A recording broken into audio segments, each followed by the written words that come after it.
Sanibona Zamani Zulu Nation, ninjani? Ngiyaphila, ngiyabonga. Namhlanje siyajabula kakhulu. IHanoi ayisekho idolobha high risk. Angithi ngenxa yendaba ye-corona ayisekho high risk, iku medium risk. So manje i-lockdown ayisekho nzima eHanoi namhlanje. Abantu bayajabula bonke, bayahamba, bayothenga izinto. Nami ngithengile ama-coffee, buka-ke. Nankama buka ngithenge ubisi nama-coffee akhona ngala. Bese ngithenga ama-croissant, buka-ke. Wey, amaphano o-chocolate. Into emnandi mnandi kakhulu. Naso futhi into emnandi ngendaba ye-lockdown ukuthi umoya muhle kakhulu umoya.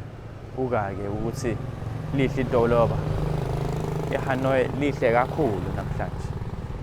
So manje angithi njengoba bekukhona i-lockdown, i-traffic bekungekho i-traffic izithuthuthu nezimoto eziningi bezingekho futhi ama-factory abevaliwe. So manje umoya sesiyakwazi ukuphefumula kahle, kuba mnandi. So namhlanje angithi ngithengile ama-coffee, ngiwathengile ku-Oriberry. I-Oriberry isitolo esihle kakhulu. I-coffee lakhona limnandi kakhulu. Bese ngithenge lama-croissant lawa Saint-Honore.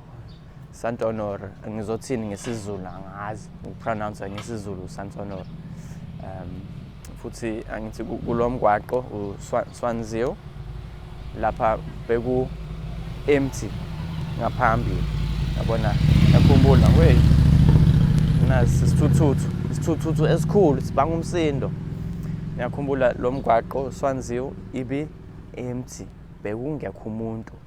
Namhlanje izitolo ziyaqala ukuvula futhi. So siyajabula kakhulu lapha eHanoi. Siyethemba ukuthi nani ni safety, hlalani ekhaya, nibe healthy. Ngiyabonga kakhulu.